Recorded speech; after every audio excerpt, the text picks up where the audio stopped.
rescue breath ay isang first aid technique na ginagawa sa isang pasyente kapag nawalan ng hininga o nag-cardiac arrest. Ang rescue breathing ay karaniwang tinatawag din na mouth-to-mouth resuscitation. Isang paalala, kung ang video na ito ay napapanood natin sa panahon ng pandemya, hindi po namin ipinapayo ang pagbibigay ng rescue breath sa taong hindi natin kakilala. Nasa diskresyon naman ng paglalapat ng first aid kung siya ay magbibigay ng rescue breath sa kamag-anak o mahal sa buhay. Kung magbibigay ng rescue breath sa isang sanggol, narito ang mga steps. Bago simulan ang rescue breath, siguraduhin at panatilihing ligtas ang paligid.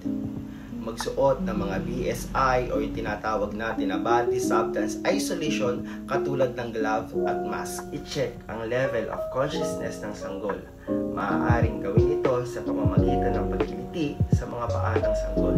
Tandaan, kung hindi humihinga ang sanggol at wala kayong kasama, magbigay muna ng 2 minutong atensyon sa sanggol bago tumawag ng tulong or ng EMS. Subalit, kung may kasama naman, utusan ng kasama na tumawag ng tulong at umpisahan na ang paglalapat ng first aid sa sanggol. Buksan ang airway ng pasyente.